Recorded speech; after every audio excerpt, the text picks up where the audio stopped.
Have you heard about the witch who put a curse on the producer to get her movie back and all of her friends died?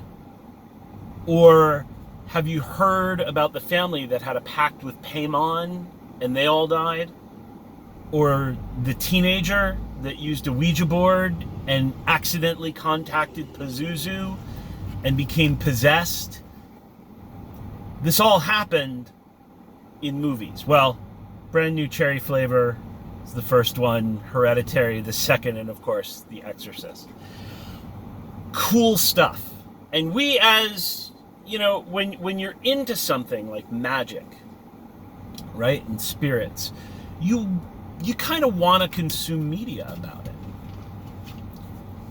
Unfortunately, most of the media that deals with magic and spirits and so on are horror movies.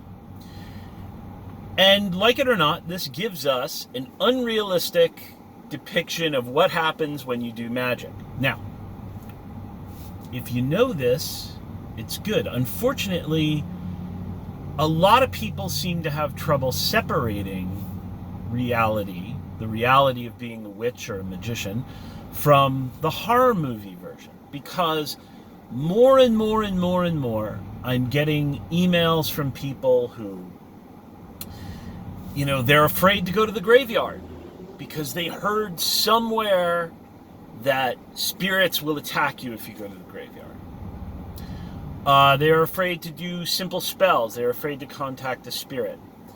So I want you to, just think about this. Ordinary people go to the graveyard, right? To pay their respects to the dead or just appreciate a little peace and quiet. So now you've got witches, magicians, sorcerers who are literally afraid to go places ordinary people go all the time because spirits might get them. Is that why you got into witchcraft? Is that why you got into magic? Of course not. Of course not. Look, we drive every day. Well, a lot of us drive every day. But the reality is, it's dangerous.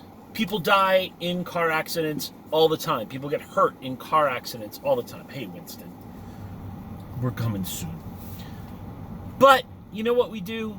We get in the car, we buy a car that hopefully has some safety features, we strap on the seatbelt, we go where we're going. Because the payoff is bigger than the risk. If we're going to get into a car and get into a race, right, then we're probably going to have a 5-point harness and a roll cage and a helmet and all that.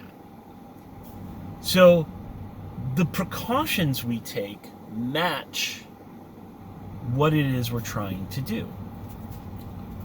An ordinary witch or magician, most of the time, your regular prayers and things are plenty. They're plenty.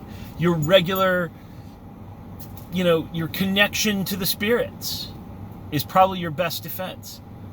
You don't need to be fully banished and operating in this sphere.